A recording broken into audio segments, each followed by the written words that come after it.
That was Donga by Mohanad Lamin, and I think he will join us on screen also shortly. Yes. Hello. Can you hear Hi. me? Yes, I can hear you. Great. Great that you made it. Thank you for joining us. Maybe there was already a first question. Maybe we can start with that. I know, are you in Istanbul right now, or where are you based? I'm now based in Tunisia. Okay. Can you give us an update? Because there was a question by a gentleman asking how your health has been, if you have fully recovered or if it's still ongoing. My health, I'm okay, but I mean, probably means Dunga, the main Yes, character. sorry, Donga, yeah.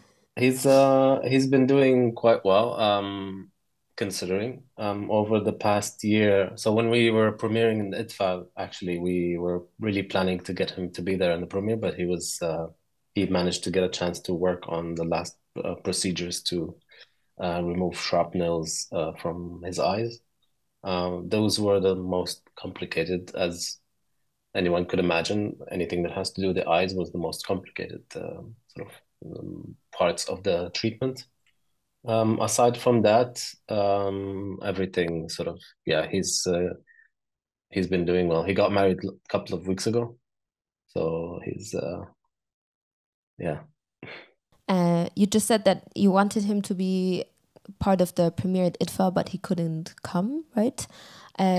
Was there a pre-screening that you? I mean, it's a very personal film about his last decade filming and then reflecting a lot. Was there a premiere that you did with the team beforehand? Can you tell us a bit more about that?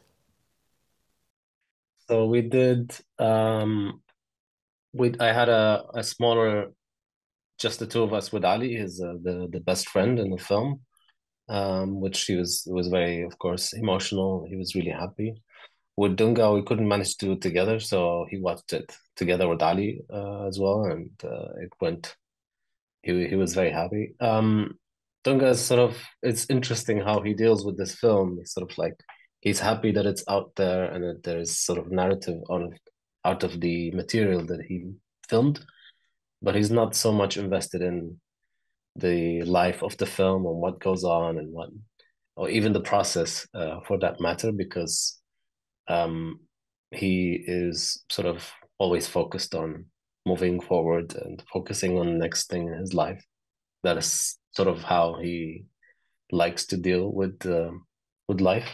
Ali, his best friend, he's more invested in what goes on in the film, what are the news, and we also tried to get him to one of the screenings in the Czech Republic, but it's a little challenging now. With I'm sure you know more about the festival's financial situation. It's always a bit challenging, and yeah, so we're trying to find the next occasion to bring one of them to one of the screenings outside of Libya. I think it's a different experience, of course. You already mentioned that Muhannad and Ali were the ones who provided you with a lot of the film material that you used in the film. How much material did you had to find? Did you look through all the material they were filmed, and how much was it? And then how was the editing process? Maybe you can take us through it, because I guess it was a lot to do in a long time, probably. Yeah. Muhammad and Ali shot the first part, let's say, of their footage in 2011 of the revolution and what happened, and Ali sort of gave me that hard drive when I started making films. And so I was, all of us were much younger at the time. I had no experience, and also I didn't really see the film in those materials. So I sort of like put it on the side for 7 years. And then 7 years later, I looked back at this material, which was very rough. It was really badly compressed because they were their main aim was to publish as fast as possible because there was a blockade, there was no information coming out. So it was mainly made to bring out information out of the country for people to see. Um, so then, after I looked back at this material 7 years after, I started to notice these friends, that there's maybe a story there, that there could be something to work with. And then I noticed DONGA, because Ali is a close friend. I know him for a very long time before, but DONGA is someone that I know not so well. And then when I asked about him, I realized that he's been filming all these important events in the country based on what he thinks is important, on what he thinks is worth documenting and risking his life for. And around that time, he was injured. So through the injury, I started to think differently, that maybe it's not a film about the friendship, but maybe about him reflecting. Because I know that the injury was quite strong. So it's the sort of thing that makes you stop. And when you live so fast and you have such fast-paced rhythm, and all of a sudden you are forced to stop, one way or another, you have to reevaluate, and you have to reconsider everything that you've lived through. So I thought that was a good opportunity to see whether whether he thinks differently, and whether I agree with him or not, what kind of things that he thinks about, since he's experienced all these very special or traumatic experiences. And you mentioned before that Donga is a person that likes to look into the future and go ahead. But we start off the film with him in this hotel where all the injured soldiers or people that were fighting in the war are, and you're kind of accompanying him through this process of reflection. So how was the filming process there? Was it done over like a short amount of time? Did you sit down with him for a week and conducted these interviews, or did you come in and out while he was recovering and getting treatments? The process of Turkey, the actual filming was over a period of 1 week. So for me, it was quite short, and there was a lot of pressure. But we were dealing, at the time, we really had very, very little funding. But also I knew that because he's the sort of person that does not really take a long time to get through these things. And I also was worried that going through these materials repeatedly over a long period of time is also not really safe for him health-wise. So we tried to diversify the shooting. So sometimes we started with exterior filming, tried to introduce him to get him comfortable with the camera. He was, of course, very invested, because it's a different sort of dynamic when the main character is also one of the main people who filmed the material. So he already made half of the film, so to speak. So he's already invested. But the ideas of what kind of film it would be shaped in that time. So we had a lot of conversations about that this film will not be any form of propaganda about any political or armed group, that it will really try to get to the bottom of how you feel, what your perspective is. And then in the last period of the last part of the week, we worked on watching the footage, reflecting on it. And most of these material are things that he hasn't seen in 10 years. And as soon as we started, I realized that he is also going through some sort of therapeutic experience when he's talking about these things, because this abnormal situation in the hotel is not the usual for both of us. If we were maybe in Libya or in sort of more comfortable, usual situation, he might not be as open and as sort of vulnerable as he would be in a place that he's used to, with friends around, and there's a different dynamic that goes around. So this sort of hotel and the way it's a bit detached from our world, let's say, helped him and helped me sort of try to get to deeper conversations, so we can. I want to start is there already a question from the audience, or does anybody wants to comment something, ask? Don't be shy.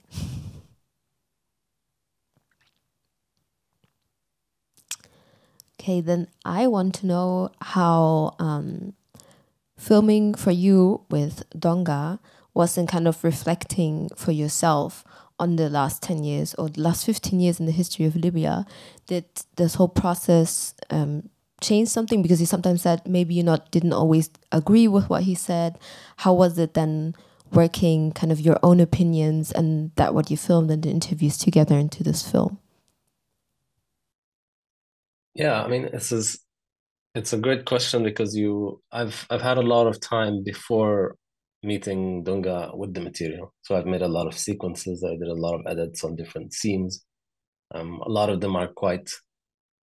One of the earlier edits I did was the children scene, sort of trying to reflect on these people who were in 2011, 7 or 8 year old who grew up in the situation, and at 17 or 18 they would have been adults and they would have been participating in the war in Tripoli. And that was one of the things that I was not sure how he would react to. What does he think about? And I wanted to be. I normally work on fiction films, so documentaries for me are very morally challenging because it's very difficult to force an idea into someone and make them agree with you. And at the same time, if you have a fundamental issue with any topic that you work on, then it's becomes very difficult to continue. So what I tried to do in Tripoli is that in Istanbul with Dunga is that I opened the folder of the material of the children and I filmed him reacting to the raw images, footage to see what he thinks, how he reacts without telling him that I made an edit. And luckily, I mean, it's one would think it's obvious to react this way, but there are many options or many ways that people could react. Some people would be, this is the natural outcome. It's some people would focus on blaming the teachers. There are many ways to work around this, and there are ways. If he saw an edit already, he might have a defensive reaction. But if the reaction came first and the edit sort of matched his voiceover or his thoughts, then it would feel more authentic to me as well. And so that was something that I was sort of relieved about. And the same approach I try to work on in other folders, and most of the time, details and new different reactions come out from him, because he's like he told me, he was not watching the footage, he's reliving the footage. So his reactions are more visceral sometimes. And there are footage that is so, for me, that was powerful enough to not really need to go back to him and hear from him, because most of his material is I find, are very immersive. So sometimes it's best to not really go back to his thoughts about it. Hello, thank you for the film. Do you see the audience? Do you see us? No. No, I see my big face on the screen. Okay. It's very strange. Yeah, I was wondering, when you asked Donga to make the film, how he reacted, and did he want to? What I understood is that he didn't want to make a film about it, or he just wanted to let the material. And then, yeah, I was wondering how his reaction was. And then what I understood is that he was in the hotel for recovering, and then was it like that you thought, okay, that is a good time to film him, or was it a coincidence, or how did it work? Well, the idea of the film first came from Ali, his best friend. So he always thought that there is a film in Dunga's story. Really, like 10 years ago, he was sort of really sure about it. And he've always thought that I can do it.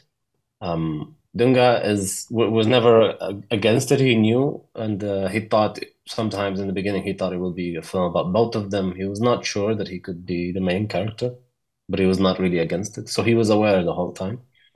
But after the injury, Ali was kind of we went back to the conversation about it and we talked about it. And I told him that I see now possibility of a film that comes from the idea of reflecting. But to be honest, both of them have worked worked a bit with TV. They worked more in documenting and releasing material that is more like daily news. So the idea of a documentary film in Libya is not something that people know. I myself, only through workshops and different going into the industry since the last 10 years, one would understand what a creative documentary is and what does it mean. So it's a very strange concept in the first place. So both of them, and Ali being sure that there is a film, does not really know what kind of film, what would it be, but he had enough vision to know that there's something there. So, and at the end, both of them, their main goal is that all this material that we've shot over the past 10 years, they've always thought that if there is something that becomes a narrative out of all of this, it would be great. It's sort of like a conclusion of their work. So that's in regards to the film and the idea. For Turkey, yeah, I mean, the idea of Turkey went through different phases. So sometimes I was thinking about the treatment and following the whole process of the treatment, which over time I was not really convinced of its substance, especially when going through all this material that has for me a historical significance as well.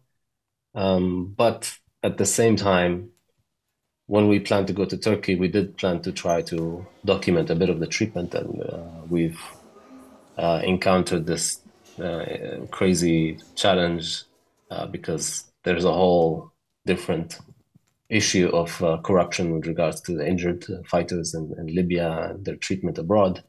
And we immediately got aggressive reaction from the clinics in Turkey and their management, because they were completely paranoid about us making some sort of an investigative report on what goes on in these arrangements of treatments of the fighters. So we could not, even the doctor of DONGA was instructed not to talk to us.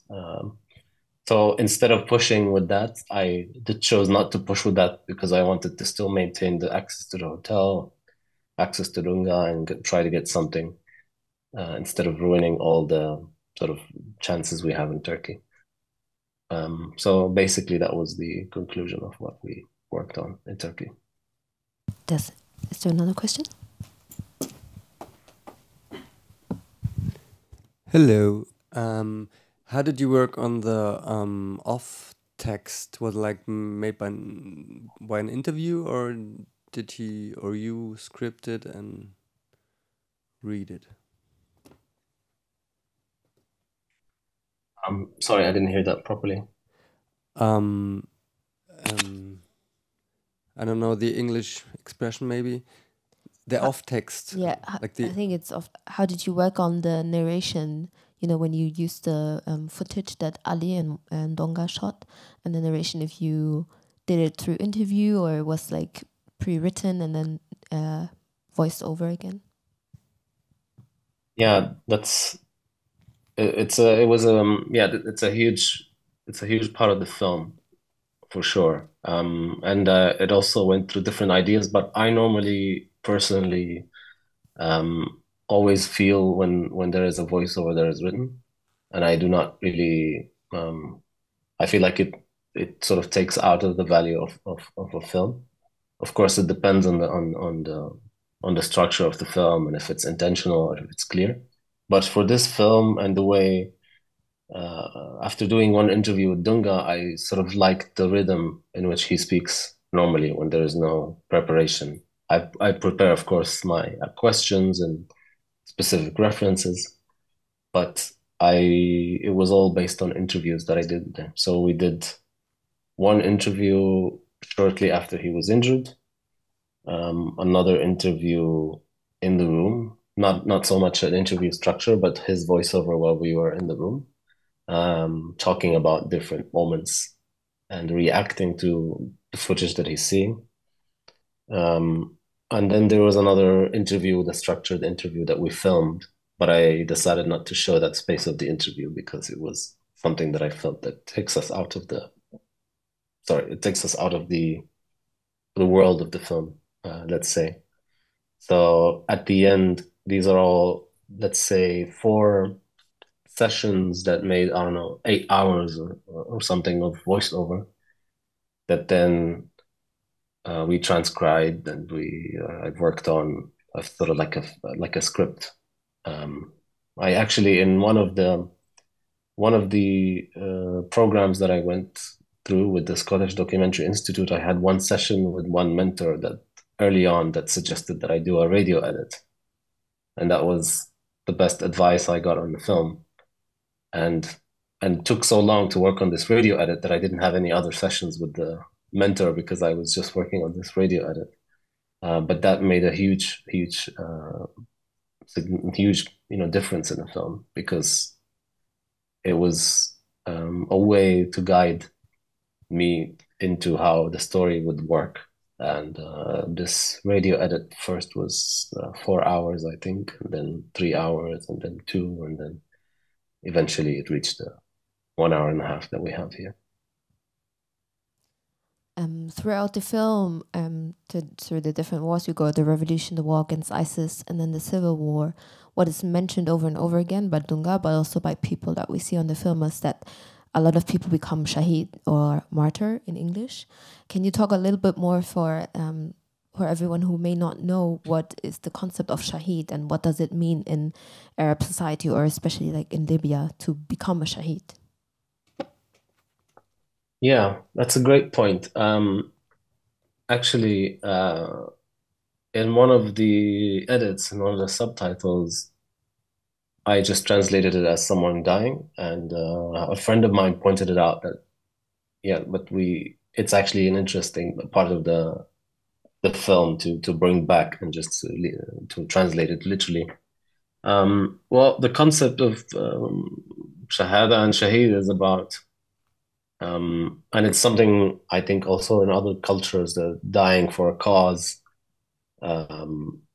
In Islam, roughly, it means that a person would die, but does not die, that lives on, the memory lives on and becomes something eternal.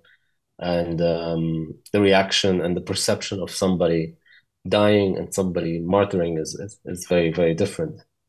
And it started, of course, before 2011, we would only hear it when we are, for example, hearing news about what's going on in Palestine and things like that, but we would never experience it so much in our society. But after 2011,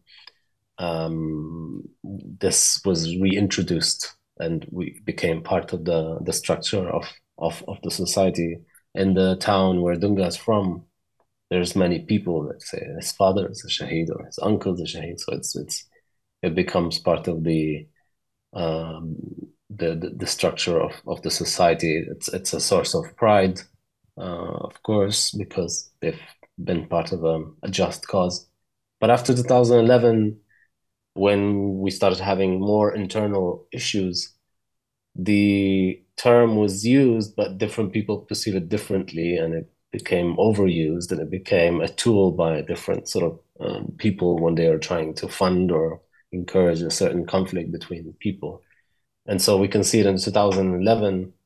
We hear it more when Dunga refers to 2011, but it becomes less and less as we move on naturally without any manipulation, because the concept became very, very people after a while become careful in using it, because even traditional and religious people started to understand that it's not really that these conflicts within the country and civil war is not that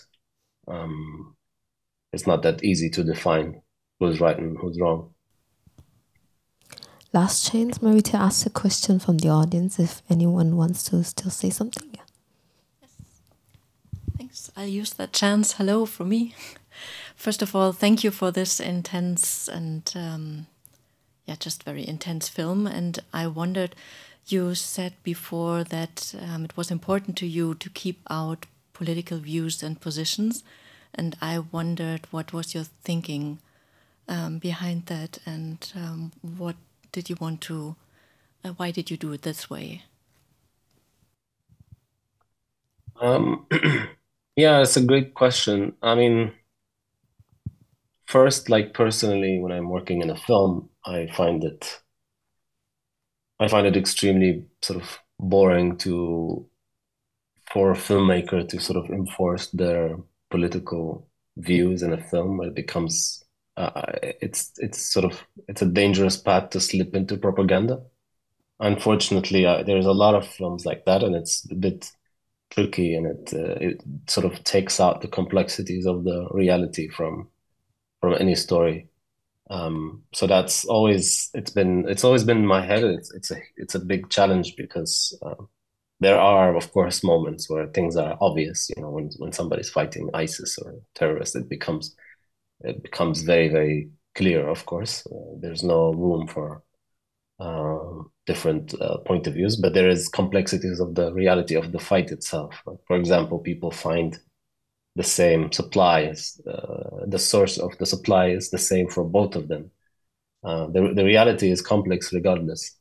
But second, because Donga is not a journalist, he's not a neutral person himself. I've tried to focus on his point of view specifically, and not the justification of the political the let's say the armed groups or the side that he's fighting with. I do not want to focus on them as a collective, but on his experience. What matters to him? Why does he fight? Or why does he go? Because he considers himself a fighter. Why does he go and fight with them? So that's always been uh, a more interesting guide for me, because he's never really interested so much in the wider political context. His concern is his family, his town. Where is the threat? Why is this important to me? And what would I do? And his sort of contribution is always the same: to document, which is always still to now. It's always fascinating to see someone who's 19 years old considering documentation for history, his cause, but then sort of going back to life normally every time. Yeah, it's still such a strange thing for me to see in someone. Before we finish, maybe my last question is, you said before you mainly do fiction films, and the financing of documentary films is two part different. And as I said, the production companies are Libya and Tunisia, and it's very difficult to finance films on the African continent without outside financing. So can you tell us a bit more about the process, and if it was important to you to keep it this way? And also with the distributor you chose, Pseudo Connection, it's also very Pan-African distribution network. And was that a conscious decision from you throughout the whole process of filmmaking? Yeah. So the film, I think there's a bit of confusion in the catalog. There is no Tunisian so much production of the film, but it's a Libyan company, and yeah, I focused on regional funding. Of course, in this case, I have a bit of a privilege because I have a lot of material that I'm working on. So there's no crazy need for too much funding. Of course, that has an effect on sort of the marketing and the life of the film later on. But for this film specifically, because of its political background, because of its value in terms of being a local story, all in all, I was really careful in trying to keep it sort of more focused on bringing something that feels more local. I think overall, at the end, it becomes more interesting for international audience, despite the fact that the attempt of bringing different co-producers is an attempt to reach out to international audience. But then sometimes it sort of shapes the film to become another film that people have seen already. You know, it's not necessarily the point to have everyone like it or to make it too approachable and easy to watch, but it's more about bringing something that could be of value to audience. And with Pseudo Connection, I've worked with them for my previous shorter film and a shorter film before that. It's such a, I mean, it's very, very, such a great thing to have access to the continent of Africa, to have more reach there. I mean, it's very, very, very much needed. Also to have a sort of a collective or a community where we can meet each other and sort of try to connect with each other. But at the end, every project is different. So the next project will be fiction. It does need more exposure, but you know, every experience gives you a sort of more firm position in dealing with different partners. And at the end, every partner looks at what they can, how they can, the film benefits them, how they can bring it out there, what works for them, and what works for their audience. So every partnership will have to sort of be evaluated on what works for both of us. Unfortunately, like you've said, the resources are not so available in our part of the world, which always puts us in a position where we are easily sort of shifted, and point of views and details are shifted, and you have films that do not feel or sound or look like they're from the region. But that's a struggle that needs to be, you know, it needs to take its time. Well, thank you so much for keeping that struggle going, and thank you so much for bringing the film to the festival and being here today with us and answering all our questions. We'll let you go now, back to your work, and a big round of applause again for Mohamed Lamine. Thank you so much. Thank you for coming. Thank you also for you for coming. I think the film is still available online, so if you want to recommend it to your friends or anyone to watch it, tell them to check out our website. I wish you a great rest of your weekend and day, and maybe I'll see you again in cinemas today or tomorrow. Bye.